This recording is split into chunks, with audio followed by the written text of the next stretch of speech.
देख रहा ना भाई, कैसे इंडिगो कंपनी सरकार को घुटने पे लाके खड़ा कर दिया है। एक मिनट बस इस वीडियो को देख लो, पूरा का पूरा गेम समझ में आ जाएगा सरकार कैसे काम करता है। एक होता है गरीब, एक होता है अमीर, एक होता है पार्टी, फिर कॉर्पोरेट और फिर गवर्नमेंट। जो गरीब होते हैं ना, वो डायरेक्ट टैक्स सबसे कम देते हैं, पढ़े लिखे कम होते हैं और पॉपुलेशन में सबसे ज्यादा होते हैं।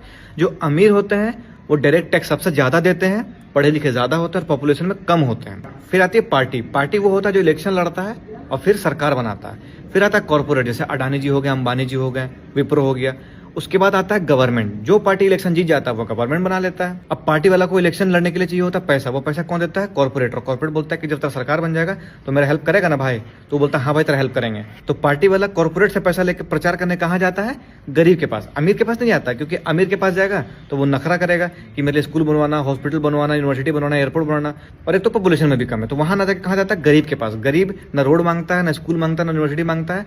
उसको बस 5 किलो चावल दे दो या 10,000 रुपये अकाउंट में भेज दो, या तो फिर धर्म या जाति के नाम पे लड़वा दो, वो वोट देने लग जाता है। पार्टी वाला कॉर्पोरेट से चंदा लेता है प्रचार करने के लिए, गरीब से वोट लेता है और अमीरों से डायरेक्ट टैक्स लेता है। पार्टी वाला को इलेक्शन लड़ने के लिए कॉर्पोरेट की जरूरत पड़ती है, सरकार बनाने के लिए गरीब की जरूरत पड़ती है, और सरकार चलाने के लिए अमीर की जरूरत पड़ती है, क्योंकि अमीर टैक्स देता है। अब सरकार बनते ही सबसे पहले लात मारती है गरीबों को, क्योंकि उनका तो कोई काम ही नहीं है, 5 साल बाद काम पड़ेगा।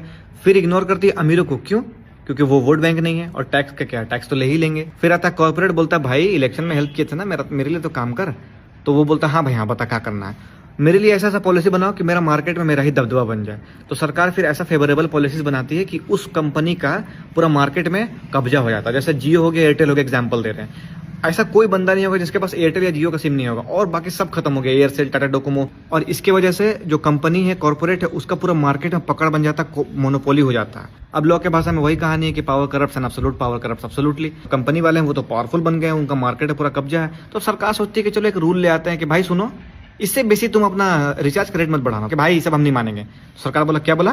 सरकार है ना हम, रिचार्ज का रेट इससे बेसी नहीं बढ़ेगा। तो बोलेगा अच्छा 2 दिन के लिए नेटवर्क बंद। अब तुम सोच के देखो, 2 दिन के लिए अगर नेटवर्क बंद हो जाएगा, यहाँ 5 मिनट फोन के बिना नहीं रह पाते हम लोग।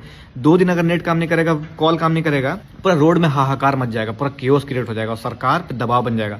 तो सरकार अब जो खुशी खुशी मर्जी से काम कर रही थी कॉर्पोरेट के लिए, अब वो दबाव में ब्लैकमेल होकर मजबूरी में काम करने लग जाती है। गरीब का वोट लेके, अमीर से टैक्स लेके काम किसके लिए करने लग जाती है? कॉर्पोरेट के लिए। तो जितने भी पढ़े लिखे लोग हैं, प्लीज सरकार पर नजर रखिए, क्योंकि जो गरीब हैं वो आटा चावल के लालच में आके पार्टी वाला सरकार बनवा देते हैं। फिर पार्टी वाला उनकी भी फाड़ती है और आपकी भी फाड़ती है, क्योंकि आप दोनों से कोई मतलब है नहीं, और वो सिर्फ काम कर रही होती है कॉर्पोरेट के लिए। गेहूं के साथ साथ घुन में पीसता है। आपका और मेरा खैर नहीं है, बस इंस्टाग्राम में एक दूसरे का जात का नाम पे, धर्म का नाम पे गाली देते रहेंगे, और ये बताएंगे तेरे धर्म में ये खराब है, और वो बताएगा कि मेरे धर्म में ये खराब है। समझ लो अभी भी वक्त है भाई लोग।